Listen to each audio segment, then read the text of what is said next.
Welcome back to Shootaround. We have the big board out, and that means we're going to go into a play here that is now deep into the heart of Barangay Ginebra. Let's take a look at this segment that we like to call the X's and O's.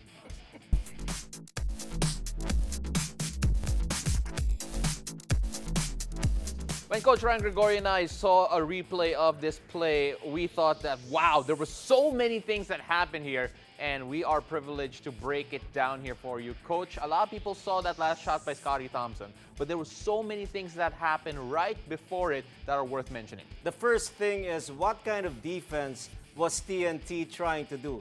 Are they on a man or are they in a zone? That is one thing that we're going to see here, because obviously there was what you call a lot of miscommunication defensively, and that made Scottie Thompson shoot from the three, wide open.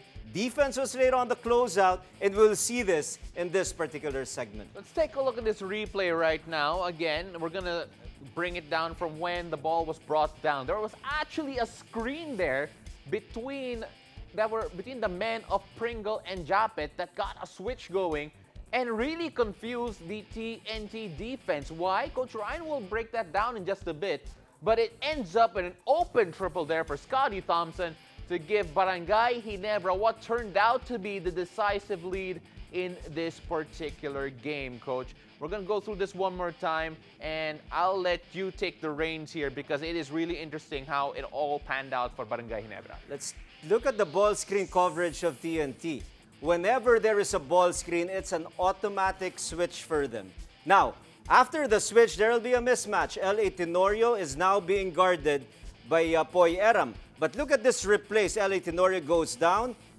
Stan Pringle gets the ball at the top of the key. Again, it's still supposed to be a zone for TNT because we are expecting the Stan Pringle attacking the basket. But there is a problem with our Pugoy. He went alongside Japet Aguilar. And that is the reason why, after that, the penetration of Stan Pringle, of course, there is a mismatch. Castro was supposed to help out. He didn't realize that there was no one who will rush out and recover and challenge the shot of Scottie Thompson. And that was really something that TNT had to pay big time, because instead of just looking at a 1-point deficit, all of a sudden, they're down by 2 points.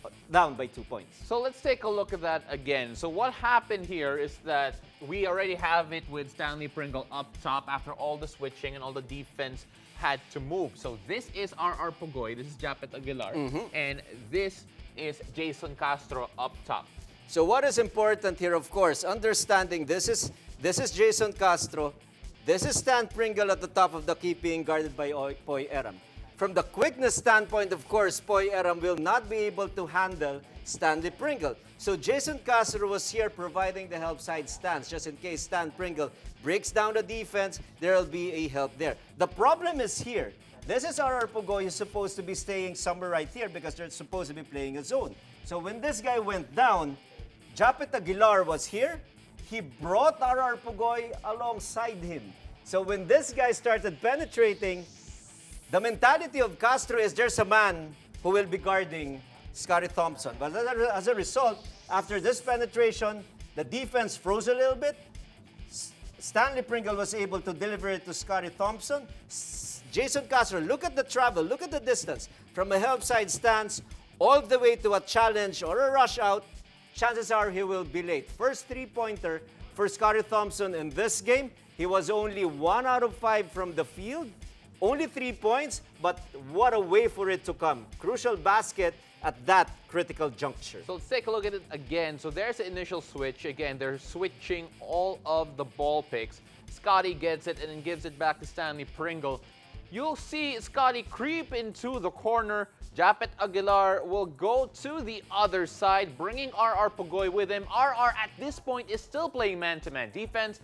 Stanley Pringle recognizes that, sees the space, and is able to exploit that. Coach, at the end of the day, it looks like a defensive breakdown for TNT because it felt like half the team thought they were playing man, the other team thought that they were playing a zone. It will be answered by constant communication. They have to be vocal inside there. If they're playing man, stick to man.